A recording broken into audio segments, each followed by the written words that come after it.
Crisis beset Sri Lankan government is struggling to contain the outrage across the country. After Sri Lanka's entire cabinet resigned from their posts, the embattled president invited the opposition to join a unity government. And reports are coming in that President Gotabaya Rajapaksa has managed to form a temporary cabinet until a permanent cabinet is formed.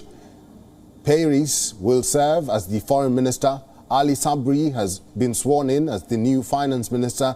Dinesh has been sworn in as the education minister, and Johnston Fernando has been sworn in as the Minister of Highways. Amid a growing parliamentary pressure against the Rajapaksa family, the president invited all political parties representing parliament to accept ministerial posts and assist in resolving the national crisis. The new cabinet has been formed after all 26 ministers in the cabinet submitted letters of resignation last night. Everyone except the Rajapaksa brothers had quit. After the ministers tendered the resignations, the move cleared the way for the president to appoint a new cabinet. As the crisis further worsens, Sri Lanka's central bank governor has also quit. Several protests are currently underway in various parts of the island nation. The protests are taking place even as emergency law orders for strict prohibition for public assembly are in effect. Sri Lankans overseas have also staged protests. Protests in the city of Jaffna in Sri Lanka took a tense turn. The location of protests is in close proximity to Sri Lankan Prime Minister's ancestral home.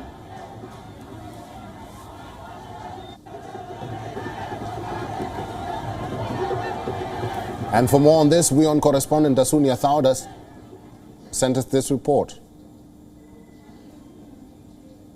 Actually, she's joining us live from Colombo. Dasunia Thauda, good to see you. So much has happened today in Sri Lanka. First, we had the en masse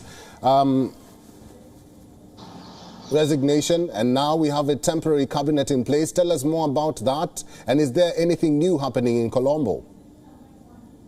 Yes, Eric. In fact, things keep changing every minute here in Sri Lanka. But the latest from what we know so far is, yes, like you rightfully pointed out, a temporary cabinet has been formed. Now, we have to keep in mind this is not the entire cabinet, because the previous cabinet had 26 ministers. So this only has 4 so far. And we did have Minister Dinesh Gunawardena, who spoke to the media earlier and said that this is a very temporary cabinet and that other ministers will be appointed after speaking with other parties as well. However, it is interesting to note that none of the opposition parties have come forward to support or show their support to the government and come out of this crisis as well. And something that is also developing across Sri Lanka right now is that mass protests are being held across the country. And I think this is the first time in the recent history of Sri Lanka that protests of this scale are being held at various locations simultaneously without the involvement of any single political party.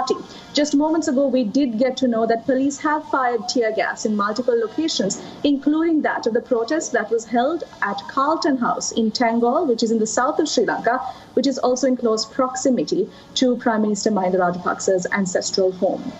Dasuni, have we had any communication from the offices of the President or the Prime Minister in regards to the latest developments in Sri Lanka?